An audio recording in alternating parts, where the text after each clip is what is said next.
Okay. Saya Cikgu Nurhanis binti Johari daripada Sekolah SMK LKTP Pemanir Segamat Johor. Okay, akan membentangkan tajuk kajian tindakan saya iaitu meningkatkan penguasaan murid terhadap fitur penerbitan meja menggunakan Suno AI dalam subjek MPP reka bentuk grafik digital.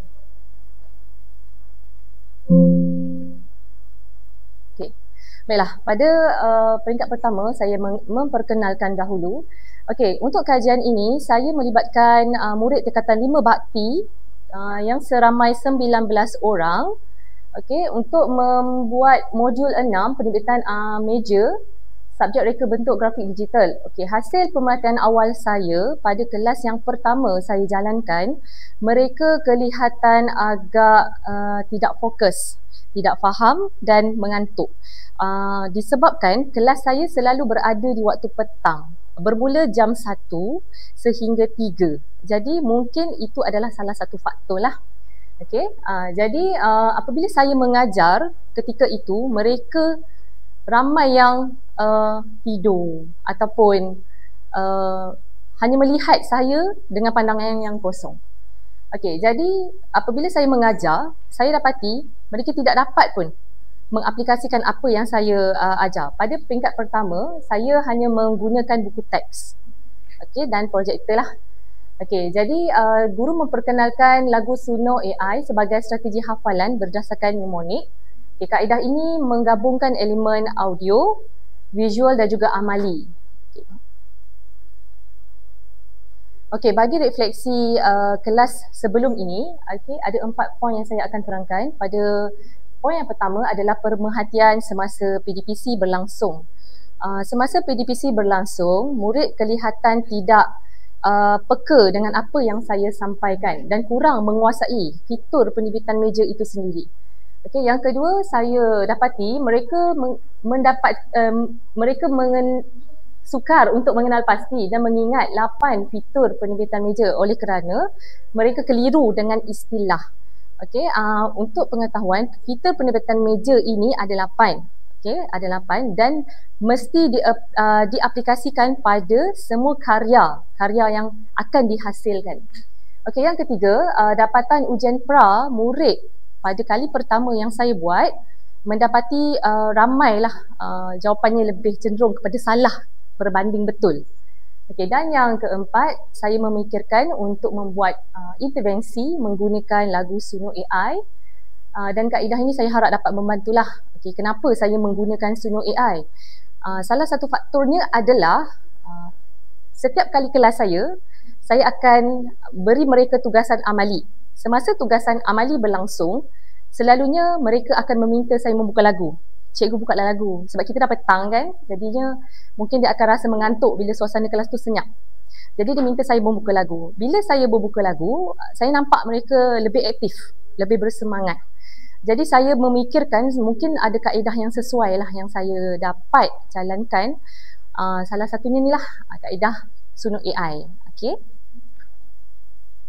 Okey, fokus kajian saya adalah apa tujuan saya membuat kajian tindakan ini. Yang pertama, saya nak meningkatkan keupayaan murid dalam menghafal dan mengenal pasti fitur penerbitan meja. Okay. Kenapa saya highlightkan menghafal dan mengenal pasti? Kerana fitur penerbitan meja ini digunakan untuk kerja khusus RGD 10, iaitu menghasilkan sebuah karya yang mengaplikasikan fitur penerbitan meja. Okey, sasaran saya adalah 19 orang murid. Intervensi yang saya lakukan adalah teknik hafalan lagu secara berpasangan. Aktiviti yang kedua adalah menghasilkan sebuah karya penerbitan meja iaitu brosur. Dan instrumen yang saya gunakan hanya 2 iaitu pra dan juga pasca. Okey, objektif kajian saya ada 3. Yang pertama, mengenal pasti tahap keupayaan murid dalam mengingat 8 fitur penerbitan meja menggunakan lagu Suno AI yang telah digabungkan dengan bahan visual. Yang kedua, mengaplikasikan penggunaan lagu sebagai strategi hafalan. Dan yang ketiga adalah menilai kesan penggunaan lagu tersebut pada kerja murid serta tahap peningkatan keyakinan semasa berkomunikasi dan dalam PDPC. Okey, ini adalah persoalan kajian. Okey, metodologi. Saya terangkan tentang metodologi. Model yang saya gunakan adalah model tindakan Stringer 2014 yang melibatkan 3 fasa iaitu look, think dan act. Okey, pada fasa pertama, pemerhatian berlaku. Pada kelas pertama saya melihat murid-murid saya kelihatannya tidak berminat ataupun tidak faham cara saya menyampaikan pembelajaran pada kali pertama. Jadi semasa saya mengajar, saya memanggil murid saya secara rawak, okay, dengan menggunakan online stopwatch. Saya nak tengok sama ada dia faham tak apa yang saya terangkan tadi. Bahan yang saya gunakan adalah waktu itu helaian surat khabar dan juga majalah. Okay, saya pegang dan saya minta mereka kenal pasti mana satu header, mana satu footer, mana satu drop cap. Saya minta lah. Jadi secara rawak daripada situ saya dapat melihat ramai murid yang masih keliru. Dia macam tunjuk-tunjuk je, ni kot, macam tu. Jadi saya rasa macam okay, dia tak faham lagi apa yang saya ajar sebelum. Okay, jadi saya mencatat kelemahan saya secara tidak berstruktur di atas kertas apa yang mereka sampaikan. Daripada saya hanya memerhatilah, tak ada soalan yang berstruktur betul. Okay, ujian pra, okay, saya jalankan selepas saya mengajar. Yang terdapat 8 soalan secara berstruktur, berformatkan SPM. Okay, dalam brosur tersebut ada nombor dan mereka kena masukkan nombor itu pada nama yang sesuai. Okay, yang kedua adalah fasa think ataupun berfikir. Jadi daripada masalah tadi yang mereka tak dapat nak hafal, tak dapat nak ingat, saya menganalisis data, skor dia adalah rendah. Skor ni diambil daripada ujian pra. Okay, ujian pra. Terdapat murid, ada 19 orang murid, ada satu soalan yang mungkin 2 orang sahaja yang betul. Ada soalan yang 3 orang sahaja yang betul, yang lain salah. Okay. Jadi dia adalah masalah yang besar lah bagi saya. Okay, so punca dia adalah dia tak boleh menghafal. Okay, murid-murid saya tak boleh menghafal dan hanya bahan yang sedia ada sahaja yang saya gunakan. Saya tak mempelbagaikan bahan pada kelas yang pertama. Okey, jadi intervensi yang saya rancang adalah saya menggunakan lagu Suno AI untuk saya bantu mereka menghafal dari segi dan meningkatkan motivasi supaya mereka faham. Jadi saya sediakan lagu, saya sediakan bahan visual sekali. Okey, untuk fasa ketiga ialah fasa intervensi yang saya jalankan iaitu lagu Suno AI yang dimainkan berulang-ulang kali. Kenapa berulang-ulang kali? Kerana apabila kita memainkan sesuatu lagu yang berulang kali, mereka akan mudah ingat. Sambil saya buka lagu, sambil mereka memegang lirik pada mulanya. Okay, memegang lirik dan dia bacalah, dia baca, dia dengar, dia baca, dia dengar. Okay, so aktiviti yang seterusnya adalah tugasan amali. Sepanjang tugasan amali itu, saya membuka lagu lah, okay, untuk hasilkan sebuah brosur. Jadi hasil murid lebih fokus dan seronok belajar. Dan ujian kedua saya jalankan iaitu ujian pasca, saya menggunakan Google Form. Okay, inilah instrumen yang saya gunakan, ujian pra dan ujian pasca. Okay, ujian pra ni bertujuan untuk mengenal pasti tahap pengetahuan murid sebelum intervensi dilakukan, dan ujian pasca dia bertujuan untuk meningkatkan penguasaan selepas aktiviti intervensi dijalankan. Okay, ini adalah suasana ketika mereka menjawab ujian pertama iaitu ujian pra. Ada 8 soalan yang mereka kena kenal pasti sendiri di mana header, di mana footer. Ini adalah contoh soalan tersebut. Ini adalah format SPM sebenarlah untuk bahagian A. Jadi bila kita tengok di sini, minta maaf. Bila kita tengok di sini, okey. Okey, tak apa. Bila kita tengok di sini, untuk soalan ujian pra, saya sediakan, saya dah siap bulat dan labelkan 1 di mana, 2 di mana. Jadi mereka kena tunjuklah full code di bahagian mana. Okey, bahagian 4, katakan header adalah di bahagian atas, bahagian 5, sebegitulah mereka kena masukkan. Jadi, apabila ujian pertama ini dilakukan, terdapat ramailah yang tidak faham dan keliru, dia masih keliru.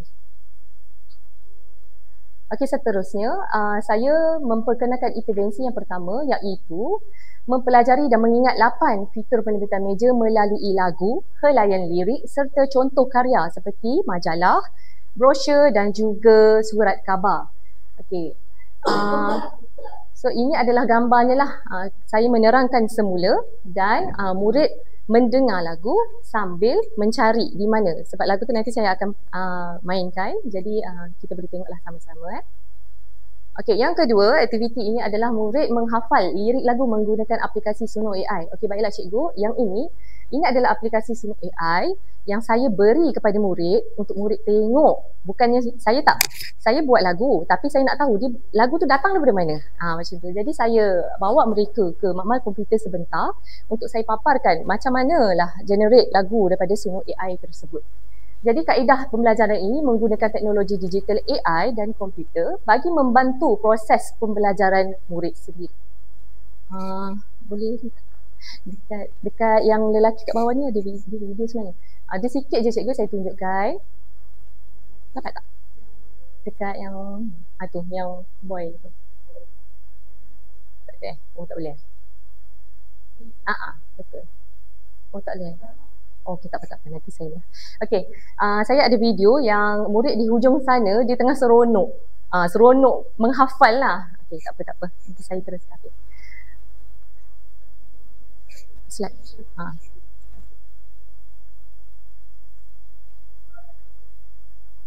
Okey, dan yang ketiga iaitu tugasan amali.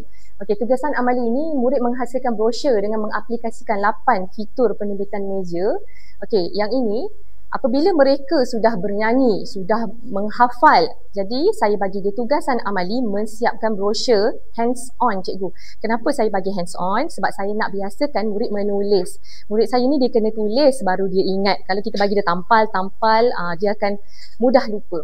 Dan untuk yang kali ini, kenapa saya tekankan brosur? Sebab ini adalah seperti saya cakap tadi adalah kerja khusus RGD. Walaupun kerja khusus itu dalam bentuk digital, saya nak juga murid saya tahu dalam hands on juga. Okay, ini adalah contoh hasil satu brosur yang telah disiapkan oleh sepasang murid secara berkumpulan. Okay, selepas menghafal lagu dari Suno AI, mereka lebih yakin dan mengenal serta menyusun 8 fitur penerbitan meja dan berjaya mengaplikasikan. Sambil buat, dia akan header di atas, so dia header di atas, footer di bawah, so dia akan buat footer. Macam itulah seterusnya. Okey cikgu, kemudian saya menggunakan instrumen yang kedua iaitu ujian pasca. Okey, menggunakan Google Form. Okey, saya menggunakan Google Form. Saya mengambil sampel yang sama, instrumen yang sama iaitu brosur yang sama, tetapi saya menukar dia punya soalan. Okey, saya menukar. Soalan itu adalah kata kunci. Okey cikgu, kata kunci. So ini adalah dapatan bila kita tengok soalan untuk ujian pra yang betul lebih sedikit daripada yang salah. Okey cikgu, 7, 12, yang salah 12 untuk soalan 2 dan sebagainya. Okey, untuk ujian pasca kita nampak peningkatan 19 orang boleh betul, 18 orang berbanding ujian pasca yang saya jalankan. Ini adalah selepas mereka menjalani menyanyi lagu Suno AI. Dan ini adalah paparan ChatGPT yang saya buat. Ini adalah paparan lirik lagu yang mereka hafal. Dan ini adalah paparan Suno AI. Okay. Jadi inilah taburan markah. Cermelang pada pra-ujian tidak dapat. Untuk pasca kita dapat 14 lah. Sebanyak 37.7. Jadi, ini adalah contoh komunikasi mereka.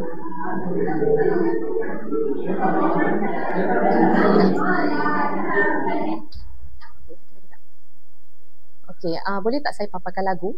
Sedikit je. Okey. Sekejap ya. Dah habis. Sekejap ya. Boleh Oh, mana lagu dia?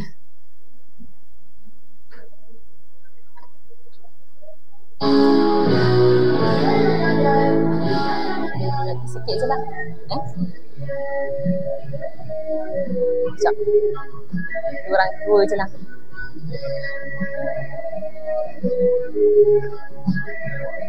So dia sebutlah feeder, footer, atas, bawah. Macam itulah lagunya. Boleh. Okey, sekian saja. Terima kasih. Assalamualaikum warahmatullahi wabarakatuh.